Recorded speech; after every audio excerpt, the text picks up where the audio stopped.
We also have a wonderful tradition of hearing from the president of our congregation on this most sacred evening of the year, to hear what's going on in our community and to hear from the person who's really thinking about many steps in the future and thinking about the day-to-day things, what's going on in his mind. So it is my honor to invite the president of our congregation for his second time around, Keith Satter.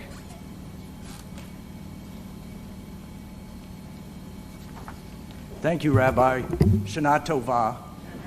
It's so nice to see everyone here tonight, and a special welcome to our friends on live stream who are joining us tonight.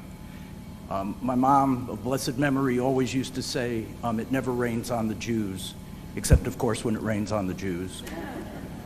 I'm honored to address the congregation tonight, and I bring you New Year's wishes from the Bethel leadership team and the Board of Trustees. Tonight, as best I can reckon, we celebrate the 75th high holidays in this very sanctuary, the first one being on October 4th, 1948. The world has changed in 70-plus years, and Bethel has not been immune from that change. You all know that we're not the congregation that we were in the past, but no congregation today is or could be what they were years ago. But we're a vibrant and active shul. Let me tell you a little bit about what's been going on. We've been busy. Thanks to some generous contributions and monies from the federal government, we ended the year in a positive financial position. Our programming continued to attract members and occasionally non-members. Our Nitzan Nursery School is full and is growing this fall with the addition of another twos class. This is a potential on-ramp for membership and religious school. Our joint religious school with Bethel and Stanford has been a resounding success. Our morning minyan continues its unbroken streak with participants as far away as the islands, Long Island and Rhode Island. In fact, I hope everyone here will join us on Simchat Torah morning as we honor our minyanaires for their decades of service at Bethel. At the same time, our Social Action Committee has never been more active with projects every month. We welcome David Goldstein as Director of Community Engagement. David has brought a vibrancy to our programs. Our Artist in Residence program was a huge success, as were our Pride Month activities. And our gift card program has been successful again, thanks to you and especially to the efforts of Josh Lander and his delivery crew. Rabbi Paskine continues to touch the lives of every congregant, develop innovative teaching ideas, and has an upbeat style that's the envy of other synagogues. In this day and age, few synagogues retain the idea of a sabbatical. And this past summer, we were proud to give her the opportunity to rest and recharge. Now, I could sit down right now and make this the shortest president's address on record. But with your permission, I have something else on my mind, and I'd like to spend the rest of my time this evening discussing with you the idea of volunteerism. Let me start the discussion with an observation about, of all things, the secular New Year's. December 31st, each December 31st, we join friends and look forward to this new year.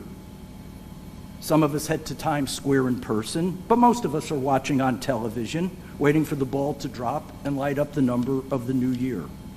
Let me ask you, how many of you know what year it is on the Jewish calendar?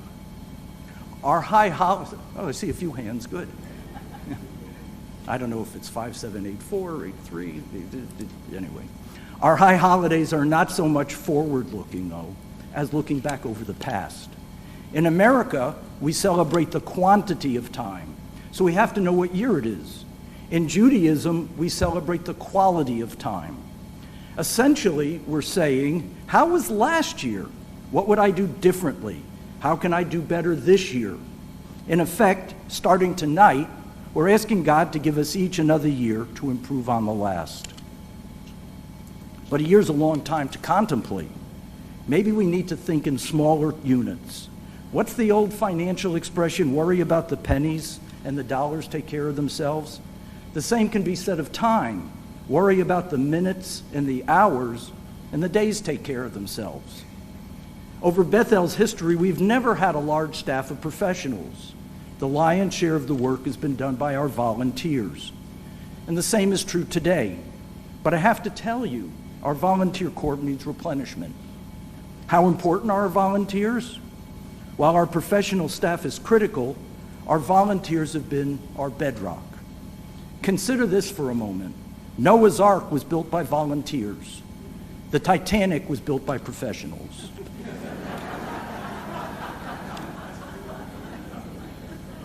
That's why this year our theme is Letet, to give. We're asking everyone to give to help us this coming year. Now, when asked, most people will say, I just don't have the time. It's understandable, but it's not entirely true.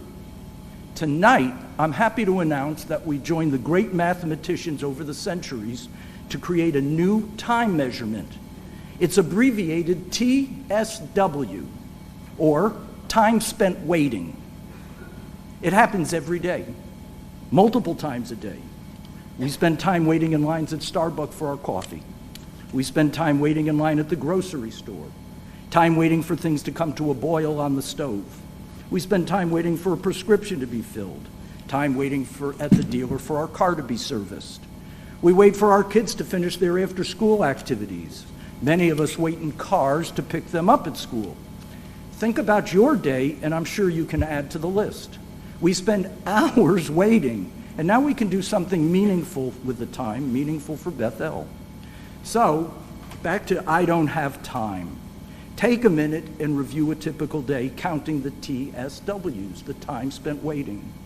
I have some suggestions of easy ways to help with volunteering.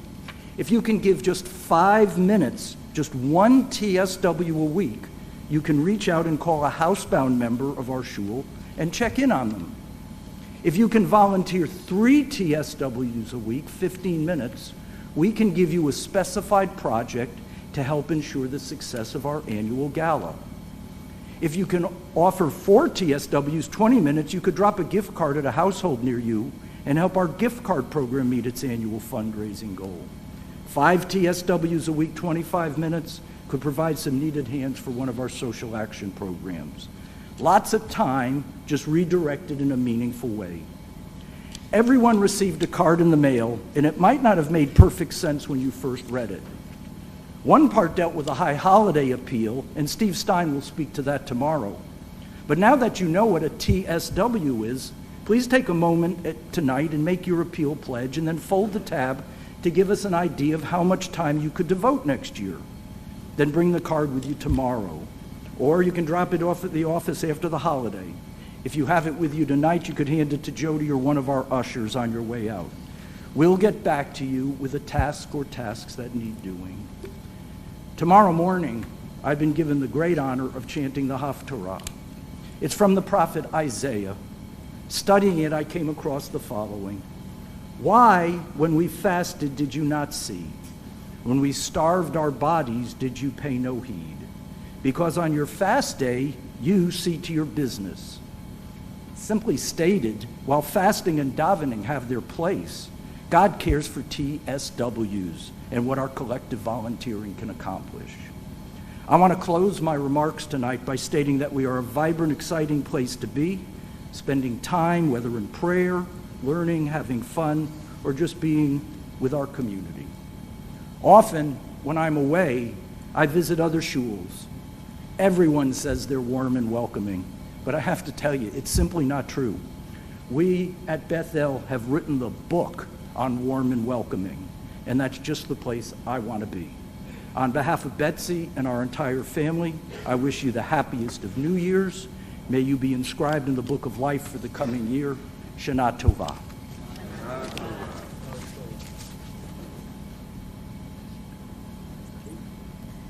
Thank you so much, Keith, and thank you for all of your TSWs, which are pretty much more than anything else you do, even with a full-time job.